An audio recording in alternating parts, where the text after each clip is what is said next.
దహన బలి గురించి మరొక మాట రాశాడు.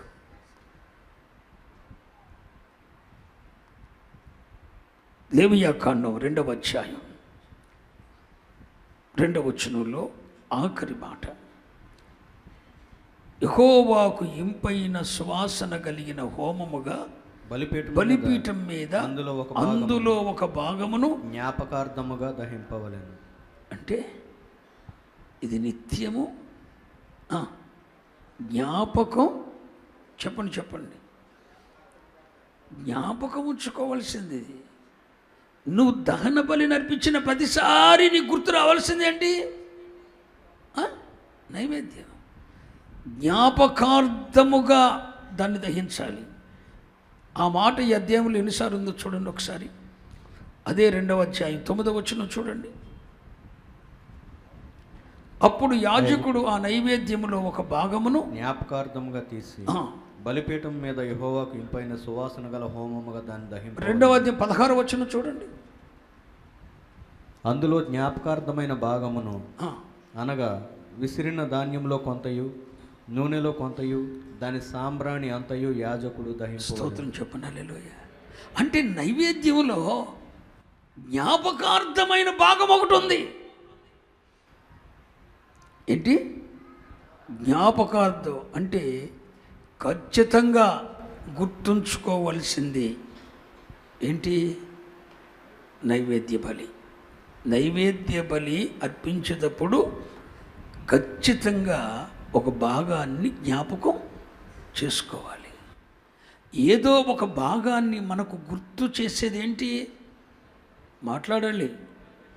నైవేద్యము దేనినో మనకు జ్ఞాపకం చేస్తుంది. చాలా జాగ్రత్తగా వినాలి నా నోటి నుండి దేవుడు మాట్లాడుతున్న మాటలు. దీని లోతైన భావాలు మీకు అందించే ముందు నేను దాన్ని వివరణిస్తున్నాను. నైవేద్యం ఏం చేసింది? నెంబర్ 1, దేవుని శాంతపరచగలిగిన హోమం అది నైవేద్యం. 2, నైవేద్యం దేవునికి హోమరూపమైన ఆహారమై దేవుణ్ణి సంతృప్తిపరిచింది. 3, నైవేద్యం యాజక సంబంధమైన ఆహారమై యాజకుల యొక్క దేవునిని సేవించే, దేవునిని ఆరాధించే యాజకులకు అది ఆహార సంబంధమైనదిగా మార్చబడింది. 4, ఆ నైవేద్యం అర్పిస్తున్నప్పుడు ఆ నైవేద్యము అందులో ఒక భాగము దేనినో మనకు జ్ఞాపకం చేస్తుంది. అంటే ఖచ్చితంగా దేనినో మనకు జ్ఞాపకం చేస్తుంది నైవేద్యం. దేవునిని ఖచ్చితంగా దేవుని భాగాన్ని గుర్తు చేస్తుంది. అది అంటే జ్ఞాపకం ఉంచుకోవలసింది ఈ నైవేద్యం. అందుకే పాత నిబంధనలో పాప ప్రాయశ్చిత్తార్థమైన దహన బలి అర్పించిన ప్రతివాడు దానితో పాటు ఖచ్చితంగా అర్పించవలసింది ఏంటి? నైవేద్యం. అందరనండి, నైవేద్యం. ఈ నైవేద్యం అర్పించబడినప్పుడు ఈ నైవేద్యం దేవునిని శాంతపరిచేది, దేవునికి హోమరూపమైన ఆహారమై అది దేవుని సంతృప్తిపరిచేది, యాజక సంబంధమైన ఆహారమై యాజకుని అవసరతలను తీర్చేది, యాజకుని ఆకలి తీర్చేది. 4, ఖచ్చితంగా దేవుడు మన కొరకు చేసిన దానిది గుర్తు చేస్తుంది. గుర్తు చేసేది ఖచ్చితంగా దేన్నో మనకు గుర్తు చేస్తుంది. దేవుడు మన కొరకు ఏం చేశాడు అన్న సంగతిని అది గుర్తు చేస్తుంది. అందుకే ఈ నైవేద్యానికి జ్ఞాపకార్థమైనది అనండి. అంటే ఖచ్చితంగా ఇది మనం గుర్తుంచుకోవాల్సింది. జ్ఞాపకార్థకమైనది నైవేద్యం. ఈ నైవేద్యం దేనితో చేయబడింది? గోధుమ పిండితో అనండి. ఆ గోధుమ పిండితో పాటు ఏం కలిపారు? నూనె కలిసింది. గోధుమ పిండి నూనె కలిసింది, మిళితమయ్యింది. గోధుమ పిండి నూనె 2 మిలినమయ్యి కలిసిపోయాయి.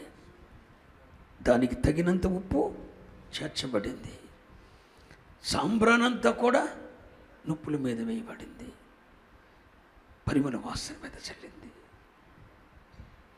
ఇలాంటి ఒక నైవేద్యం దేవునిని శాంతపరిచింది, దేవునికి హోమరూపమైన ఆహారమై దేవునిని సంతృప్తిపరిచింది, యాజక సంబంధమైన ఆహారమై యాజకుని అవసరత తీర్చింది. ఇవన్నీ చేసి దేవుని బిడ్డలకది మరపురానిదిగా, జ్ఞాపకార్థమైనదిగా మారిపోయింది. స్తోత్రం చెప్పండి. ఏమిటి ఈ నైవేద్యం? కొత్త నిబంధనలో అది ఒక క్రియారూపంలో కనబడుతుంది. మరి ఇప్పుడు పాత నిబంధనలో అది ఒక క్రియారూపంగా కనబడుతుంది. మరి పాత నిబంధన గ్రంథంలో అది ఒక క్రియారూపంగా కనబడుతుంటే, మరి క్రొత్త నిబంధనలో ఈ నైవేద్యము దేన్ని చూయిస్తుంది అని మనం ఆలోచన చేస్తే కొన్ని ప్రాముఖ్యమైన విషయాలు మీతో చెప్పి నేను వాక్యాన్ని ముగిస్తాను. ఈ నైవేద్యానికి కావలసిందేంటి? గోధుమ పిండి అనండి. ప్రభు అయిన యేసుక్రీస్తు వారు ఒక రోజున తన శిష్యులతో మాట్లాడుతూ యోహాను సువార్త 12వ అధ్యాయం 24వ వచనంలో ఒక మాట చెప్పారు. యోహాను సువార్త 12వ అధ్యాయం 24వ వచనం, గోధుమ గింజ భూమిలో పడి చావకుండిన ఎడల అది ఒంటిగానే ఉండును, అది చచ్చిన ఎడల విస్తారముగా ఫలించును. తన ప్రాణమును ప్రేమించువాడు దానిని పోగొట్టుకొనును. ఈ లోకంలో తన ప్రాణమును ద్వేషించువాడు నిత్య జీవము కొరకు దానిని కాపాడుకొనునని మీతో నిశ్చయముగా చెప్పుచున్నాను. ఒకడు నన్ను సేవించిన ఎడల. ఓకే, ఇది తన మరణమును గురించి ఆయన మాట్లాడుతూ ప్రభు యేసుక్రీస్తు వారు 12వ అధ్యాయం 24వ వచనంలో గోధుమ గింజ భూమిలో పడి సావకుండిన ఎడల అది ఒంటిగానే మిగిలిపోదు, అది చచ్చిన ఎడల విస్తారంగా. యేసయ్య తన మరణమును గూర్చి మాట్లాడుతూ యేసయ్య తనను తాను గోధుమ గింజకు పోల్చుకున్నారు. గోధుమ గింజకు పోల్చుకున్నారు. తాను విస్తారముగా ఫలించాలని ఆయన భూమిలో పడి చనిపోయి గోధుమ పంటగా ఫలించారు. నేనంటాను, భూమి మీద పండిన గోధుమ పంట క్రీస్తయి ఉన్నాడు. ఆ గోధుమ పిండి క్రీస్తే. తాను విస్తారముగా ఫలించినట్లు భూమిలో పడి చనిపోయారు.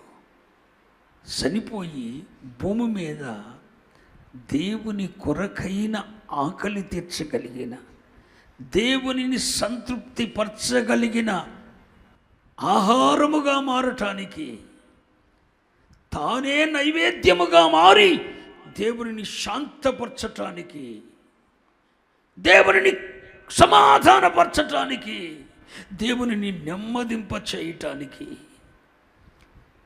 దేవునికి శాంతపరచగలిగిన హోమముగా మారిపోవటానికి, విస్తారంగా ఫలించాలని గోధుమ గింజ లాంటి ప్రభు భూమిలో పడి చనిపోయి తాను గోధుమ పంటగా మారిపోయాడు.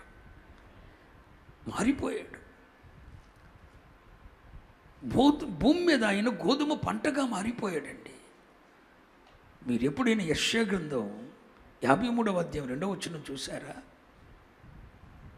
భూమిలో పడ్డాడు ఈ గోధుమ కింద.